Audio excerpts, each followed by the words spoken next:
It's time to rethink, renew, and reimagine retirement. Welcome to Retire Repurposed. This podcast is dedicated to help people transition into fulfilling and purposeful retirements. Retirement is a big life change. In fact, the two most dangerous years of a person's life are the year they were born and the year they retire. We believe that retirement is not the end, rather the beginning of what could be the most impactful season of a person's life. So don't retire, become repurposed.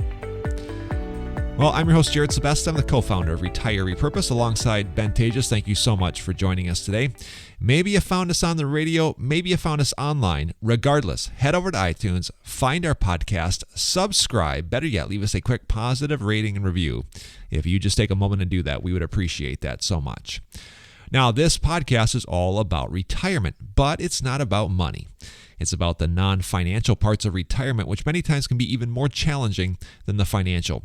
Few people can just flip the switch from working a career 30, 40, 50 plus years and then shutting it off on Retirement Friday without methodical steps to living what we call a repurposed retirement. If you want more for your life and your retirement, then you have come to the right place. Well, on this episode, we continue our series on retirement happiness. Society tells us that retirement is the time when we can truly live and be happy. But does retirement make good on that promise? And furthermore, what makes us happy in the first place?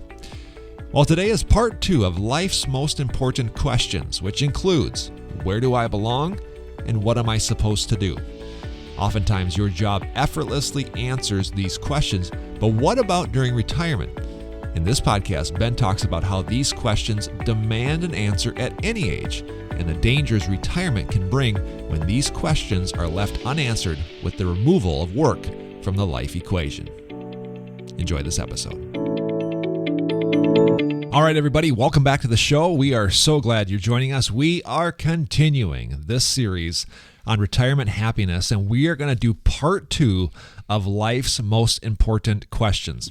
Real quick, before we get started with today's show, I just do want to remind people one more time, if you missed our seminar a week and a half ago, it was titled The Top 3 Retirement Lies, What They Are, and How to Avoid Them. This was a great seminar. I highly encourage you, go check it out. If you missed it, go to YouTube and search Tejas Financial on YouTube. You'll find our YouTube channel there. And once you visit our channel, there's a number of playlists, and one of those playlists is online seminars. It's going to be the latest one in the online seminar, again, titled The Top 3 Retirement Lies, What They Are, and How to Avoid Them. We really kind of talked about how society has given retirees a certain way to think and a way to approach and plan for retirement and even live it out. And a lot of the lies really were not financial based, but there was a ton of financial overlap on how we look at money, our relationship with money, even our relationship with others. So I highly encourage you to check it out. Actually, one of the lies is retirement will make you happy. So if that's a lie that you've believed and thought maybe over the years as you're approaching retirement, again, go check that out. Visit YouTube, search Tejas Financial. You'll find our YouTube channel and go check that out. Ben Tejas joins me on the show right now, and we had a spectacular show last week. We talked about life's most important questions. There were 3 of them, and we really dove into the first one. Let's give people a little recap on last week's show.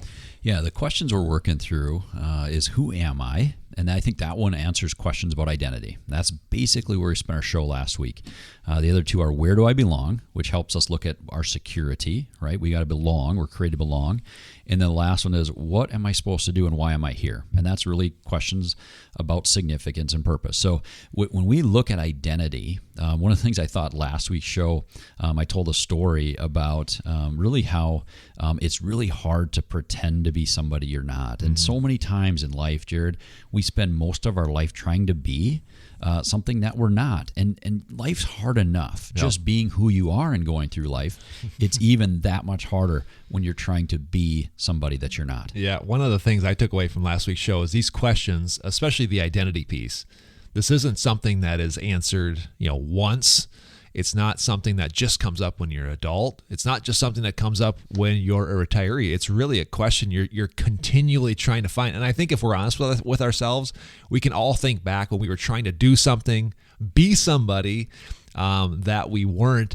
But really, it showed me just how important this is for a retiree, because there is so much of our, I don't want to say like our mojo, like kind of the substance of what makes us up, suddenly and abruptly goes away, this identity piece is just such an important part of a retiree's life. Yeah, it is. I mean, who I am changes over time. When you're a kid, you're looking at kind of your identity and probably the sports, and maybe it's the activities that you're involved in, and then it becomes our vocation. We tend to say, "Oh, I'm a carpenter, I'm a speaker, I'm a mom, I'm a you fill in the blank." It becomes our vocation. It shouldn't be, but that's where it goes, and then it becomes maybe our passions. Things we enjoy to do and our hobbies. What I don't think it ever should be is, "Hey, I'm a retiree." Our identity shouldn't be any of those things. We know that in order to have really that fullness and to be who we were created to be, we have to find our identity in Christ, right? We have to, discern, and that takes time, but figure out who you're created to be. Yeah, that brings up two thoughts. Number one, I think this identity piece is a road that a lot of people may not want to go down, or it's difficult for them because you really, really have to be introspective. Be vulnerable, be willing to look in the mirror and ask yourself very difficult questions. And secondly, you ended last week's show by saying, when somebody asks you, who are you, what do you do, stop saying you're a retiree. Explain that to people one more time. Well, I think retirement is just part of your life. It's just that happens to be a time when you don't have to work for money. Right. That's not who you are. That's just it's like an employment status. Exactly. Yeah. So, and I think many times when we talk about who we are, we tie that back to our vocation. That's so common. And I would just want people to think, no, the fact that I'm a retiree didn't change who I am one bit. It's not going to make you happy, or it's not going to make you less happy. Right. You are still who you were while you're working, right? You are still who God created you to be. And I think that's what people need to remember. Again, the scary part is this identity piece. It's your vocation, your job kind of gave you a facade, so to speak. A facade is kind of a negative word, but it gave you a smokescreen. It gave you an easy out. It gave you an easy answer to this identity piece, because again, we can default. I'm a teacher, I'm a doctor, or pilot, or mom, or whatever, and none of those things are wrong. But once they're gone, now the cracks are exposed. And like I said, they're exposed big time, and they're exposed very quickly, and that's a real tough transition. Yeah, and then you've got a lot of time on your hands, right? And you've got time to kind of think through these things and to process, and that time needs to be used very specifically to be answering those questions. Yeah. Well, if you missed last week's show, again, I don't want to say it's the most important piece, but it is a very vital piece to a retiree's life, this identity piece. Man, we spent an entire show on it. If you missed last week's show, go back, check it out, go to your favorite podcasting platform, whatever it is, find us on iTunes, but go back and listen to that show, because a lot of that show is going to kind of come into play and come into context with today's show. So go check that out. So the other two questions, you've mentioned those. We're going to spend some time now and really spend this week's show on dissecting these next two questions. Where should we start? Well, let's start with the where do I belong question. And why that one's so important, Jared, is it answers this question about security or community, right? And God made us as wanting to belong, to be, we know that isolation is one of the worst things for retirees, but I think we're all created, whether or not you're in this retirement age or not, to be part of something, to be part of a group. And I think that's really important. Yeah, I think even, dating back to when we're children or, kids, adolescents, we're always looking to belong. I think it's just an innate part of the human experience. And also, too, again, my mind immediately goes to how bad isolation is. I think of the Jim story in your book, Repurpose, where, Jim was a factory worker, been around people, had social interactions, and then how devastating isolation was to him. There's no doubt there's a link between isolation and depression. And so I think that this piece it's a lifelong journey that we have to continually find and kind of morph and discover. Yeah, you look at your time during high school. I remember that time real clearly. You're part of a little group, a clique as they call them. You move into college, there's probably clubs and things like that. The working years, you kind of start to associate yourself as a certain type of worker. You're an IBM, or you're a you fill in the blank, whatever that work is that you're doing. And that work family is very, very important. What I don't ever like to hear is this retirement, hey, I'm part of a club of retirees. Right. Again, you want community, and part of community cannot be just getting together and doing nothing. That's going to sound really harsh. Yeah. But I think if you're thinking, I have community, and my community is that I get together with the guys and have coffee every Thursday. That's not the problem. That's great. But if that's all you're doing is trying to solve the world's problems together, only talking about them, that's not a true community. You think of communities over time, and there's books written on tribes and what makes this important. Mm-hmm. They need, in order to be a healthy community, they need a goal.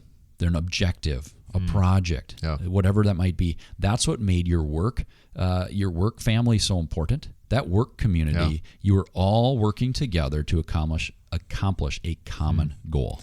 That's a really interesting point. I had never thought about that, but that's actually what some of our previous shows talked about. Because again, this relational biosphere kind of started with the community, the outer group, as we would call in our working years, the group of people you're working with to accomplish a certain goal. That's important. But your friends are also important. Your coffee buddies, they're important, but that also can't necessarily be your community. Because again, your coffee buddies are probably very similar in age. You probably have a lot of the same interests. And it's generally probably just to socialize. And socialization is certainly a big piece of it, but it's not the community. And the one thing we haven't talked about is your family. Like your community all of a sudden can't become your family because that's not really your true tribe either. It's your family tribe, but it's not this bigger outer circle, which is no more or less important than the others. Well, yeah, I think we need this group of people, and hopefully some of them don't look and act and aren't the same exact person as you all. Right. And we need this group of people that are rallying around a cause. Again, while working, we're all rallying around this cause of creating value and accomplishing something together. Mm-hmm. And I think that's the piece of really true security and community that you're going to find with where do I belong? Belonging somewhere that is doing something is really important. I think that is what drives people. Last week I mentioned this TED Talk by Daniel Pink. If you've heard that episode or go back and listen to it, I'll mention a story from Daniel Pink. But he gave a TED Talk 12 years ago. It was because he wrote a book called Drive, What Motivates Us. And there was just tons of studies, even 10, 15 years ago, that what drives people at work is the progress. It's the creation. Yeah, the paycheck's nice. Yeah, I enjoy, some of the people I work with, but really what really gets people motivated was the autonomy and the freedom to collaborate together and create. Like you said, your coffee buddies and even your family, that's not the point of that particular circle. There's a deeper longing we have. And again, when you retire, all of a sudden that's stripped away. That's a big deal. Yeah, I think as you retire, we don't give enough credit to the fact that work community did more than just be somebody to talk to and have coffee with. That work community accomplished the need we have of working together with others to do something. I think that's the key. Yeah, this idea of creation too, really, it is kind of the highest level order of being. Last week, again, we talked about this idea of becoming. We want retirees to walk into the fullness of what God created them to be. When you're creating, that is like using the highest level of you to add value. And again, going back to this whole idea of now all of a sudden I'm 65, I don't have to do that anymore. It's my obligation not to be that person. That was mentioned in our last seminar. That's one of the lies. This whole idea of creation, that's a big piece, and that's not just for the high achievers. There has to be some sort of goal or moving the needle or something even in a retiree's life. There does, Jared. I think that ties into the, kind of this last question is, what am I supposed to do? Why am I here? Why am I created in the first place? And that answers this question about significance or really purpose. And that's what Repurposed is all about. And I think that's what's difficult for retirees is you strip away the work community, but you also, for many of them, you strip away what was, unknowingly, some people actually found purpose and they found great joy in their work. In fact, some of them didn't think they liked their jobs as much as they did until they don't have them anymore. Yeah. Here's a concept we haven't really talked about on the show before, but like by the time you're in retirement and you have the sound retirement plan, you've done the saving, as you reach retirement, you've kind of, I don't want to say that you've dominated or won, but you've kind of figured out the money aspect. it seems like when you're younger, you're just trying to build a career. You're trying to build a nest egg, right? And then as you get, those last several years in retirement, now I won't say won, but you've figured out that piece. There's a natural swing as human beings where it's like, once I figured that out, now what's the next thing? The next thing is this, exactly what we're talking about. It's the significance piece. Yeah, it usually we move from success to significance, right? And I think in your mind, you're like, okay, how do I do something? And how do I make sure that I am significant? In life, that is a natural progression is, a lot of people, they see the success they've had, and then they move into, as life gets shorter, right? We move closer to the end of our years. Naturally, you look back, and that's what makes midlife crisis so interesting, Jared. I think you and I are kind of both almost in the middle of those. Right. And, we end up looking rearward. We end up looking at the things that we have or haven't done. Maybe your feelings haven't done enough. We've potentially misprioritized family and work, wink, wink. But I think the importance there is that when we do start to kind of move into this season of what is significant about my life, okay, you've got to answer some of these really hard questions. Mm-hmm. What am I supposed to do? I think there's a saying out there, I want to say it's from Albert Einstein or something like that. I should probably do some research on this before I say it on the show. But it's a saying of, what got me to this point isn't what's going to get me to the next point. There are different seasons of life. Again, what got you to retirement may not be the exact thing, the same mindsets we have going into it. There has to be this mental shift. I think it happens naturally anyway, because of the season people go in and approaching end of life. But it's a desire that God puts inside of us that we're calling on people to really engage with. Yeah, I don't have any idea if that's Albert Einstein or not. I highly doubt it, buddy. But you know what? I think what you just said there is so true. It's what am I supposed to do now, right? Dan Sullivan talks about making your future bigger than your past. So how does somebody that's really successful make their future look brighter than the past? How does somebody that had a career, maybe you're a doctor and you've helped people all your entire life get better and get well. How do I continue to add value to people around me? How do I help people in retirement? And it really comes down to making sure that you are keeping value creation in your life. It's going to look different. Yeah. It's not going to be the same. But God made you, back to this identity piece, as somebody who had certain skills, talents, abilities.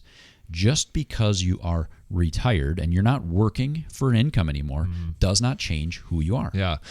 I was going to ask you that as you were explaining kind of this concept of, you want to keep, building, but yet it's not about building a company or building a business or building a career. My first question was like, well, then how do you do that? You came back with the answer. You have to continue doing it. It's just going to look different. I think, again, going back to this idea of really operating, with what God gave you, how He created you. He created you with creative thoughts, the ability to think, certainly the ability to connect with people. And I think you will naturally find ways if you're tapping into that and, again, becoming, who God created you to be. I think it will become apparent. And the value creation will come as a result of it. But going back to your point, it's going to look different because it's not going to be for an economic gain or for a business, but it will still be there in essence. Yeah, in fact, for some people, they find that their most powerful growth and what they do and it is when they truly are in tune with who they're created to be, and they're no longer working for a paycheck. In fact, they're no longer building a business for the financial rewards of that. They're actually just doing business because they know it helps people. Yeah. I think if people's, we know this in business, like if your goal in business is to create income, it is to create, bigger dollars, that is not a goal. Your goal, if you're building a business and you're trying to make money, you're in business for the wrong reasons. Yeah. If you're doing, and it's going to be very hard. Yeah. It's going to be challenge after challenge. If you're doing a business in order to help people and in order to accomplish a goal, the money should flow from that, exactly. right? So now if I'm in retirement and I don't need income, right? I don't need money, but yet I'm continuing to add value to people around me. I've seen people walk into actually what turns out to be even something more larger, profitable. both business-wise and when it ties back to their not just success, but significance. Yeah, there's a word that we use a lot in our group, and it's the word alignment. And it's really interesting. And it kind of goes back with the three questions that we pose. Identity. It's really looking inward, but also, understanding how God created you, looking up and inward to really get in tune with how God created you, and then eternalizing that where now you're operating in that, right? It's like now it's becoming who you are. Unnatural outflow is now the external. It's now, what am I going to do with it? And when they look at their life in that way, they are in alignment with all three. And that's exactly the path that we've actually walked people through with these three questions. They address all three. And again, going back to the whole point of this show, we want retirees to walk into their fullness and become everything God created them to be. You will know your identity. Like, you will feel the sense of belonging, and the significance will come as a natural result of it. So this whole idea of alignment to me is it's just congruent with even the research with Chip Ingram's podcast, or who kind of came up with these questions, and probably thousands of studies that have been done on this. There's something to this idea. But what makes this particular outlet significant is because to a retiree, this is where it's front and center, and it's right in your face, and you can't ignore it or hide behind your career or vocation as an identity. Yeah, it really brings up some of those questions front and center, doesn't it? And I think, we go back to this, who am I, and identity, and the, where do I belong? You got to find my security in something, in a group. And then what am I supposed to do? Why am I here? In answering our significance or purpose. And I think those questions, if I'm a retiree today, there is no doubt, Jared, that retirees can be struggling. Because all of a sudden you're coming into a straight out, here's these questions are right in my face, and all three of them, the answer, if you're retiring by the way that the world would say retirement works, right, you've lost all three. Yeah, exactly. If you are falling into the retirement strictly to be more of you and to spend, and if you're doing it for selfish reasons, and that's your entire goal, and you're like, yep, now I just have to get away from work and retire, and that's why I think it does come up as a struggle to many people, because when you retire and you just are getting away from work and just to focus on your own hobbies and your things, which are all great things, but if that's the goal, then you fall back to, well, who am I? Where do I belong? And why am I here? Yeah, and again, that just continues to reinforce how your job could answer all three of those, by the way, and probably have, and just naturally will to some extent.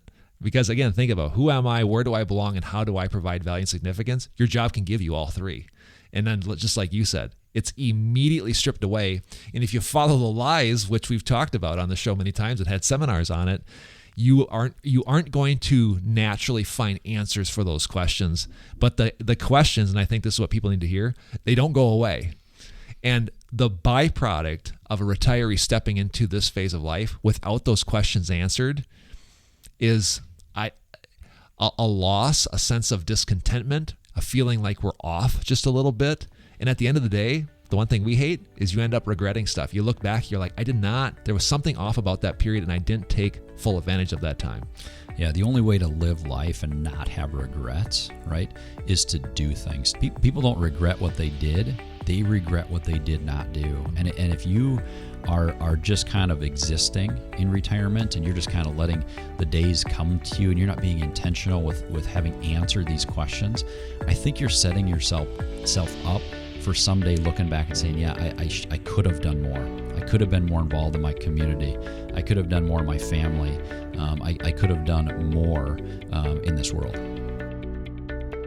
Well, I sure hope you enjoyed part 2 of this conversation of life's most important questions. As we talked about, these questions demand an answer, and they demand an answer at any point in your life, but especially at retirement. And that's what you have to understand about retirement. Retirement's going to strip away the answers to these questions. So again, you need to intentionally and methodically answer these questions before and during retirement. If you'd like a copy of Ben's book, Repurpose: The Untold Story of Retirement in America, just visit our website, retirerepurposed.com. Until next time, I'm Jared Sebesta. Remember, don't retire, become repurposed. We'll see you then. Securities offered through Avantax Investment Services. Member FINRA SIPC. Investment advisory services offered through Avantax Advisory Services. Insurance services offered through an Avantax affiliated insurance agency.